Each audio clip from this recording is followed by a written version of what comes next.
नमस्ते। आज का टॉपिक है एलोस्टिक एंजाइम। जैसा कि आपको पता है कि एंजाइम आपका गिवन कोई एंजाइम है, उसके ऊपर एक्टिव साइट होती है और एक्टिव साइट से क्या होता है, आपका सबस्ट्रेट बाइंड होता है और सबस्ट्रेट बाइंड होकर किस में कन्वर्ट होता है, प्रोडक्ट में कन्वर्ट होता है। बट इसके अगेंस्ट में एक ऐसा साइट भी होता है एक आपके एंजाइम के ऊपर, कुछ एंजाइम्स के ऊपर, जो कि क्या करता है, वहाँ पर आपके मॉड्यूलेटर्स बाइंड होते हैं उस साइट के ऊपर, और मॉड्यूलेटर्स बाइंड होके या तो इस एक्टिव साइट की एक्टिविटी को बढ़ा देंगे या इसकी एक्टिविटी को क्या कर देंगे, घटा देंगे। ऐसी साइट्स को अपन क्या कहते हैं, एलोस्टेरिक साइट कहते हैं। जैसा कि नाम से प्रतीत हो रहा है, allo means different, steric means place, means कि आपके एक्टिव साइट के दूसरी जगह पर बाइंड होने वाला, मतलब मॉलिक्यूल को बाइंडिंग साइट प्रोवाइड करने की वाला स्थान क्या कहलाता है, एलोस्टेरिक साइट कहलाती है। और ऐसे एंजाइम जिसके पास एलोस्टेरिक साइट होती है वो एंजाइम्स क्या कहलाते हैं, एलोस्टेरिक एंजाइम कहलाते हैं। होता क्या है, जैसे जनरली अपन को पता है कि आपके कोई भी गिवन मॉलिक्यूल के ऊपर क्या है, ये आपका सबस्ट्रेट है, ये सबस्ट्रेट क्या होगा, आपकी एक्टिव साइट के ऊपर बाइंड होगा, और एक्टिव साइट पे बाइंड होने के बाद क्या होगा, सबस्ट्रेट किस में कन्वर्ट हो जाएगा, आपके प्रोडक्ट में कन्वर्ट हो जाएगा। एक्टिव साइट पे आपका सबस्ट्रेट बाइंड हुआ और किस में कन्वर्ट हो गया, प्रोडक्ट में कन्वर्ट हो गया। बट यहां पर क्या होता है, जो एंजाइम जिसके पास एलोस्टेरिक साइट होती है उस साइट के ऊपर क्या होता है, मॉड्यूलेटर बाइंड होता है, और ये मॉड्यूलेटर क्या करेगा, आपकी एक्टिव साइट को या तो क्या करेगा, एक्टिवेटर के रूप में काम करेगा, मीन्स कि उसकी एक्टिविटी को बढ़ाने का काम करेगा, या क्या काम करेगा, रिप्रेसर का काम करेगा, मीन्स उसकी एक्टिव साइट के अंदर क्या करेगा, चेंजेस लेके आएगा, जिसकी वजह से क्या होगा, आपका सबस्ट्रेट या तो यहाँ बाइंड नहीं हो पाएगा, और बाइंड हो पाएगा तो उसकी जो रेट होगा वो क्या हो जाएगा, स्लो हो जाएगा। अब ऐसे एंजाइम में क्या, अगर मॉड्यूलेटर एक्टिवेटर का काम करेगा, increase the rate of conversion from substrate to product, means कि आपके जो रेट ऑफ रिएक्शन को क्या कर देगा, बढ़ा देगा। बट अगर रिप्रेसर का काम करेगा तो आपकी इसकी रिएक्शन को क्या कर देगा, स्टॉप कर देगा, बहुत डिक्रीज कर देगा। अब सबसे इंपॉर्टेंट चीज है कि जो आपका मॉड्यूलेटर होता है एलोस्टेरिक साइट के ऊपर बाइंड होता है, तो कैसे बाइंड होगा, मीन्स सबसे इंपॉर्टेंट ध्यान रखना, ये रिवर्सिबल इंटरेक्शन है, मीन्स कि क्या होगा, ये बाइंड होकर इससे हट भी जाएगा। सेकेंड चीज क्या है, ये नॉन कोवेलेंट इंटरेक्शन है, मीन्स कि आपके क्या है, यहाँ कोवेलेंट बॉन्डिंग नहीं होगा, मीन्स ये भी आपके हाइड्रोजन बॉन्डिंग या फिर आपके इलेक्ट्रोस्टैटिक इंटरेक्शन या फिर वान डेर वाल इंटरेक्शन के तहत ये आपका इंटरेक्शन होगा। मीन्स कि क्या होगा कि ये जनरली बहुत ईजिली बाइंड हो जाएगा और बहुत ईजिली रिमूव भी हो जाएगा।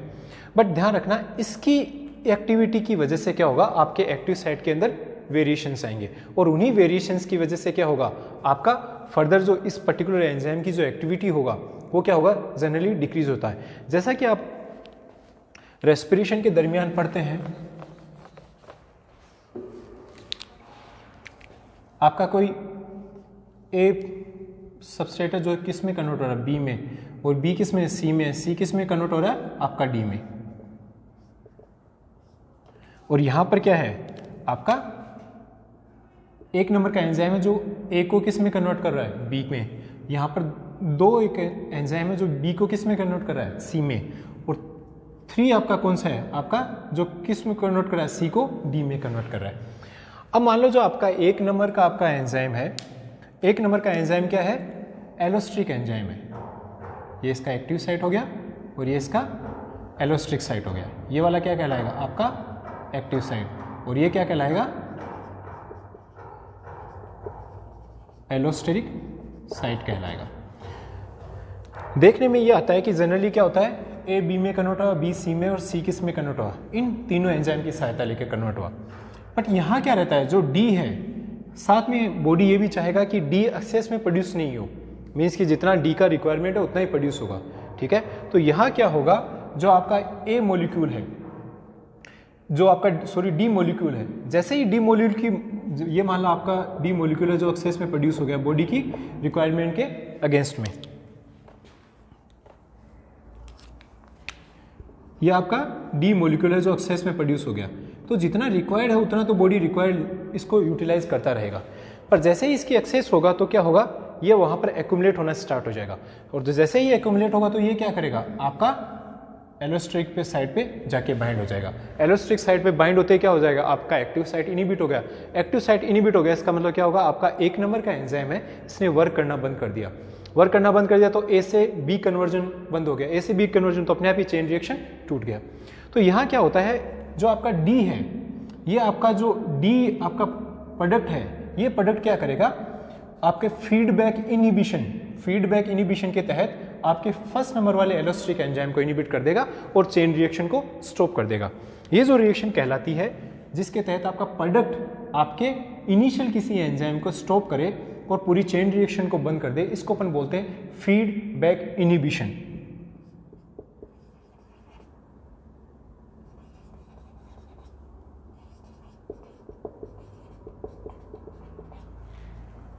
तो यहां सिंपल सी चीज है कि एलोस्टिक साइट के अंदर जनरली क्या होगा, आपका चेन रिएक्शन का एंड प्रोडक्ट क्या करेगा, आपकी इनिशियल रिएक्शन को स्टॉप करने के काम करेगा। मतलब जो आपका इनिशियली जो एंजाइम होगा वो क्या होगा, एलोस्ट्रिक होगा, और उसी के एलोस्ट्रिक नेचर की वजह से क्या होगा, आपका ये चेन रिएक्शन बंद करने का काम आएगा। इसी के साथ एक फिनोमेनन और होती है जिसको अपन बोलते हैं फीडबैक रिप्रेशन। फीडबैक रिप्रेशन में ध्यान रख, यहां तो क्या कर रहा है, आपका प्रोडक्ट अकेला क्या कर रहा है, एलोस्टिक साइट पे बाइंड हो रहा है और उसको रिप्रेशन का काम कर रहा है, किसको, आपके इनिशियल चेन रिएक्शन को। पर कुछ मॉलिक्यूल्स में आपके ये भी देखा जाता है कि आपका कुछ मॉलिक्यूल्स में ये देखा जाता है कि आपका जो इनिशियल जो एंजाइम है या चेन रिएक्शन के बीच में कोई एंजाइम है, मान लो आपका 2 नंबर का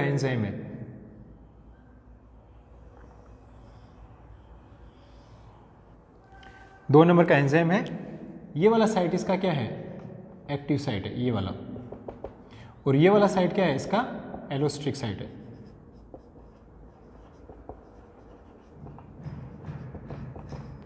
तो यहां क्या काम करेगा, जो आपका प्रोडक्ट है ये क्या करेगा, यहां बाइंड होगा, बट ये अकेला सफिशिएंट नहीं होगा, किसको, इस पर्टिकुलर आपके 2 नंबर के एंजाइम को क्या करे, इनहिबिट करने के लिए।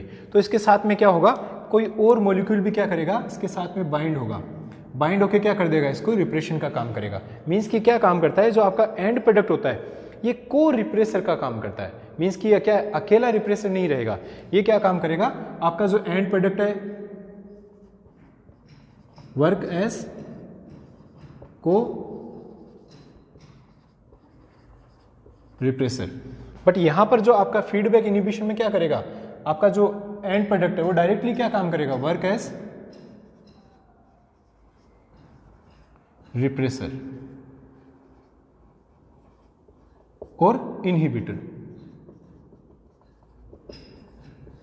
तो यहां सिंपल सी मैकेनिज्म है, आपको समझ में आ गया होगा कि एलोस्टिक साइट वो साइट है जहां पर क्या होगा, other than active site enzyme के पास होती है, जहां क्या करेगा, कोई दूसरा मॉलिक्यूल बाइंड होकर आपकी एक्टिव साइट के अंदर वेरिएशन लाएगा, जिसकी वजह से जनरली क्या होगा, आपका एक्टिव साइट काम करना बंद कर देगा और सबस्ट्रेट से प्रोडक्ट का जो कन्वर्जन है वो बंद हो जाएगा। ये क्या है, रिवर्सिबल इंटरेक्शन है। मीन्स कि क्या होगा, ऐसा नहीं होगा कि एक बार बाइंड होगा तो एंजाइम खत्म ही हो जाएगा, ये क्या हो, आपका अटैच भी हो सकता है बट रिमूव हो जाएगा, और जैसे ही रिमूव होगा तो आपका क्या हो जाएगा, आपका एलोस्टिक एंजाइम फंक्शनल हो जाएगा। और जनरली ये क्या रहता है, नॉन कोवेलेंट इंटरेक्शन के तहत काम करता है। मीन्स इसमें कोवेलेंट बॉन्ड नहीं बनेंगे, ये आपके हाइड्रोजन बॉन्डिंग, आपके इलेक्ट्रोस्टैटिक इंटरेक्शन के तहत काम करेगा। और जनरली जो एलोस्टिक एंजाइम आपके चेन रिएक्शन के स्टार्टिंग में या बीच मिडिल में कहीं काम में आते हैं, जहां पर 2 मैकेनिज्म ध्यान रखना बहुत इंपॉर्टेंट है। First is feedback inhibition. Feedback inhibition में क्या होता है, एंड प्रोडक्ट क्या करता है, आपका एलोस्टिक साइट पे बाइंड होता है और आपके एलोस्टिक एंजाइम को इस तरह से मॉड्यूलेट कर देता है कि उसके एक्टिव साइट को इनहिबिट कर देता है, और उसके एक्टिव साइट के इनहिबिशन की वजह से क्या होगा, चेन रिएक्शन प्रोसीड नहीं होगी। तो मीन्स यहाँ एंड प्रोडक्ट आपके रिप्रेसर या इनहिबिटर का काम करेगा। जबकि दूसरा आपका जो मैकेनिज्म है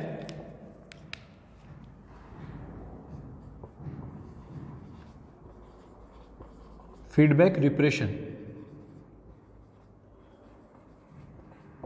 यहां ध्यान रखना, जो आपका एंड प्रोडक्ट है सदा इनिशियल आपके एलोस्टिक एंजाइम पे काम करेगा। मींस आपका जो पाथवे जहां स्टार्ट हो रहा है, बट यहां पर जो आपका एंड प्रोडक्ट है वो क्या काम करेगा, इनिशियल में भी कर सकता है एंड मिडिल भी कर सकता है। बट यहां ध्यान रखना, ये अकेला सफिशिएंट नहीं होगा इस एलोस्टिक एंजाइम की एक्टिव साइट को इनहिबिट करने के लिए। तो ये कहाँ यहाँ काम क्या करेगा, को रिप्रेसर का काम करेगा। किस पे, एलोस्टिक साइट पे, किसी अदर दूसरे मॉलिक्यूल के साथ में बाइंड होके आपकी एक्टिव साइट को इनहिबिट काम करने। तो ये आपका हो गया एलोस्टिक साइट, एलोस्टिक एंजाइम। ऐसे एंजाइम जिनके पास एक्टिव साइट के अलावा भी एक साइट होती है जहां पर आपका कोई भी मॉड्यूलेटर बाइंड होता है, और या तो वो मॉड्यूलेटर एक्टिवेटर की तरह काम करता है या वो मॉड्यूलेटर किसकी तरह काम करता है, रिप्रेसर की तरह काम करता है, और आपके गिवन एंजाइम की क्या करता है, एक्टिविटी को इनहेंस करेगा या कम करेगा। Thank you. कोई भी आपका क्वेश्चन हो तो आप कमेंट बॉक्स में क्वेश्चन लिख के अपना कमेंट करके आप पूछ सकते हैं। Thank you.